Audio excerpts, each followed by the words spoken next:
M777, the 155mm lightweight howitzer that is bringing towed artillery into the 21st century. The howitzer's section members consist of section chief, gunner, ammunition team chief, assistant gunner, 5 cannoneers, and the driver of the prime mover. Rapid deployment is achieved by bringing the gun into and out of action in a prescribed sequence of operations.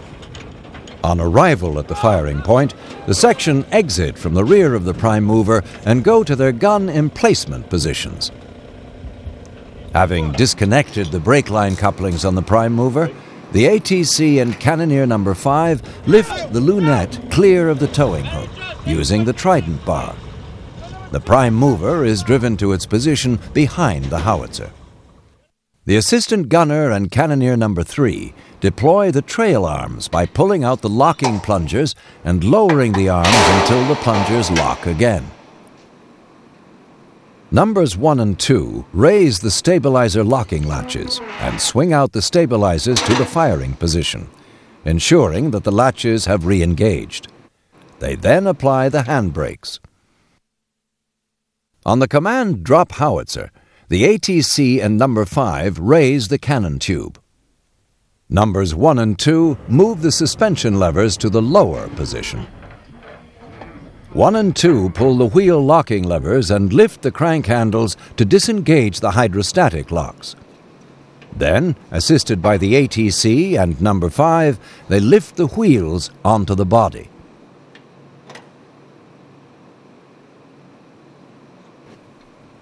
One and 2 then disengage and stow the travel locks.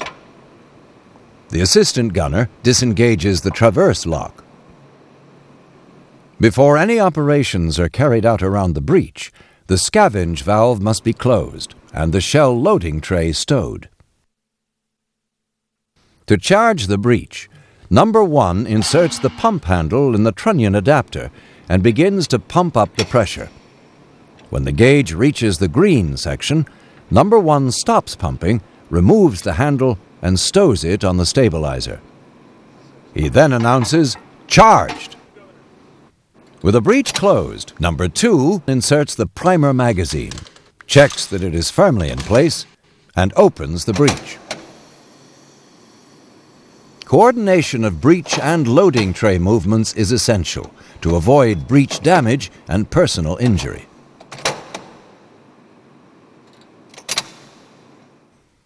On the command, "Load," No. 4 places a round on the loading roller and slides it onto the tray.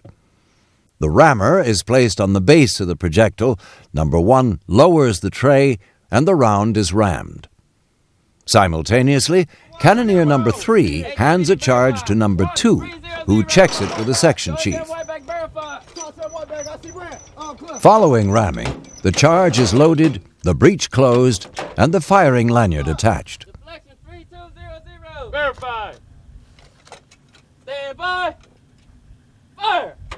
To bring the howitzer onto a bearing beyond the traverse limits, the speed shift is used.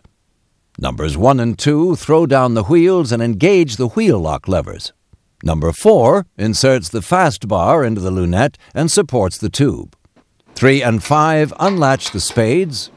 1 and 2 insert the pump handles and set the suspension levers to raise and start pumping. When the section commander orders stop pumping, No. 1 releases the handbrake. 3 and 4 relatch the spades.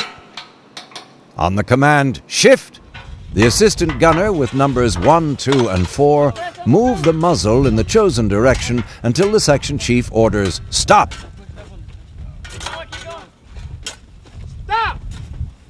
No. 1 applies the handbrake. No. 2 moves the suspension lever. Section chief commands "Drop the howitzer." No. 4 removes the fast bar.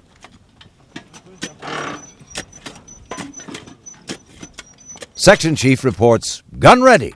Selection 0090. Verify. Stand by. 13416. One mission out there. Right. Stand by. Fire.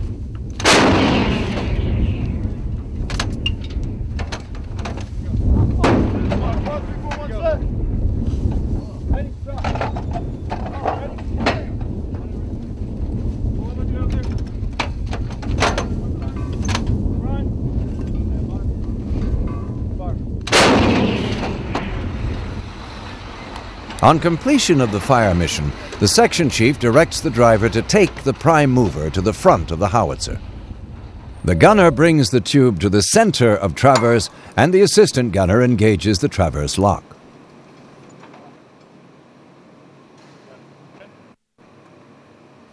Numbers 1 and 2 throw down the wheels and check that the crank handles and levers are engaged. They then pull out the T-handles on the travel locks.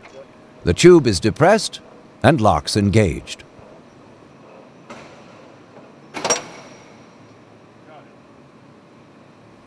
The ATC in number 5 unlatch the spades. The gunner then moves to the muzzle brake and inserts the Trident bar into the lunette, ensuring that the quick release pin is secure.